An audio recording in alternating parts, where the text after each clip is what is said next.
सरकार एक कहानी है यतीम बच्ची दी, ठीक है, ते थोड़े दिन तेरा पेश कर लगा। तेरा तवज्जो करनी है कि एक बच्ची होंदी है, ओदी मां मर जांदी है ते ओदा जेड़ा बाप होंदा है ना, कोई नवीं शादी कर लैंदा ते जदों नवीं शादी करदा है अपनी बीवी नूं लैके घर हुंदा है। कुछ दिन लंघदे ने ते ओदी बीवी आंदी है कि या इस घर च बच्ची रवे दी या फिर मैं रवां, ठीक है। ओ बंदा तेरा परेशान हो जांदा। सुबह हुंदी है अपनी बच्ची नूं तैयार करदा, ओदी बच्ची आंदी बाबा कित्थे जाना है?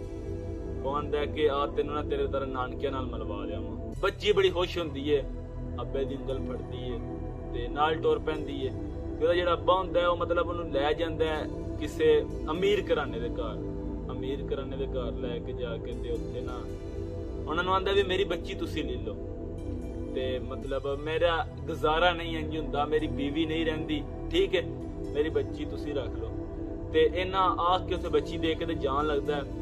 अगू दरवाजा खुले होंदा वेली दा। बच्ची बह के अत्ता याद बह के आंदी है कि मां मर गई है बाबा तू ते जीना, कि मां मर गई है बाबा तू ते जीना। नवी मां दे आखे लग नहीं भांडे धो के पेट पलांदी रहसा, बेशक मैनू अपना सद नहीं।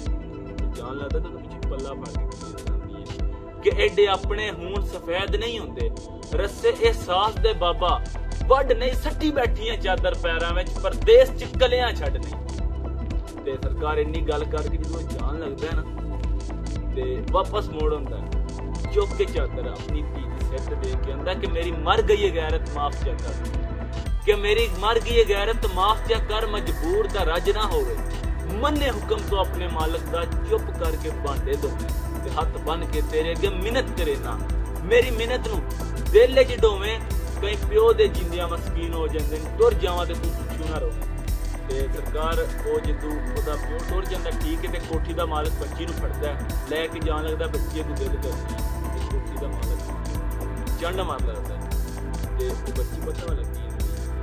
ओ आंदी है कि दियां सब दियां सांझियां हुंदियां, तू झिड़क ना किसे दी धी नूं ते एडा जुल्म ना कर तू किसे दे उत्ते, एक दिन तू ही होना पी नूं ते जो बीजना ही ओही वड्डना ही। एक दिन तू भी किसे दे घर टोरना है अपनी धी नूं, इत्थे हर कोई अपनी करके खांदा, जी होंदी है बड़ा चा जी नूं।